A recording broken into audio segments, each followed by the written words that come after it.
I'm Dr. David Berselli, and I travel around the globe so that I can help people learn how to heal themselves from traumatic experiences. And I've worked with about 1.5 million people in all types of disasters and stresses and traumas and anxieties. When I use the word trauma, I'm using it in a very broad sense of the term. You could be in a sports incident where you break a shoulder, you break a leg or an arm, that's considered trauma to the body. You could end up with a divorce as an adult, and that's a psycho-emotional trauma again to the body where it contracts and feels the pain and sadness of that human experience. And you could be in a natural disaster, or you could live in war situations where the trauma becomes a life or death threat to you, and then the body contracts even tighter as a way of surviving that event. Let's see how our brain works when we feel threatened. Every animal has a reptilian brain, the home of the instincts.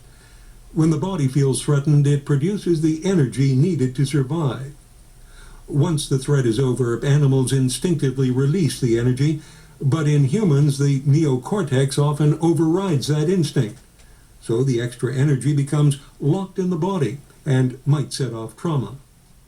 The human body registers everything that occurs to it, both physically and neurologically. And if we do not resolve trauma, all it can do is continue to wear us down over life, psychologically, emotionally, and physically. In the human body, genetically encoded in the neurophysiology, are mechanisms that we have evolved with to help us survive any type of traumatic or stressful event.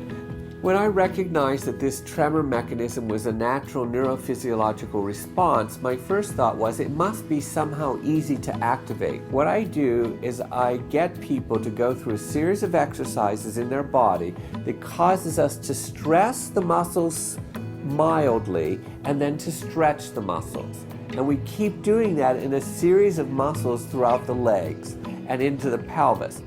You're going to activate that little quivering mechanism. That's what we want, because we're going to use that for the next exercise. And in that slight, gentle, pulsating rhythm of working with the muscles, eventually the muscles begin to activate themselves into contraction and expansion. And then the person can lay down on the floor in a very passive position, and that pulsation not only continues, it actually begins traveling throughout the body as it's designed to do, to find muscles that are over-contracted and bring them into that same pulsating type of rhythm, and in a sense reassembles the body in a more relaxed manner.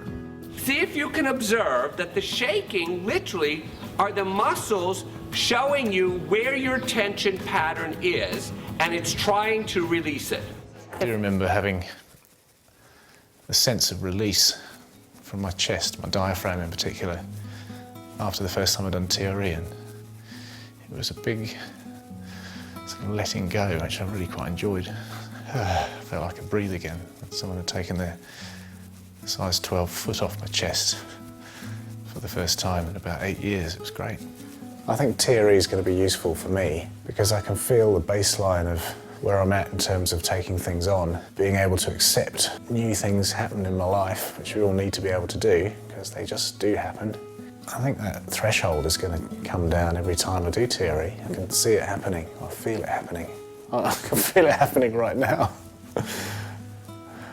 I can feel my diaphragm just loosening up. Yeah. It's like I'm being kind to my body in a way.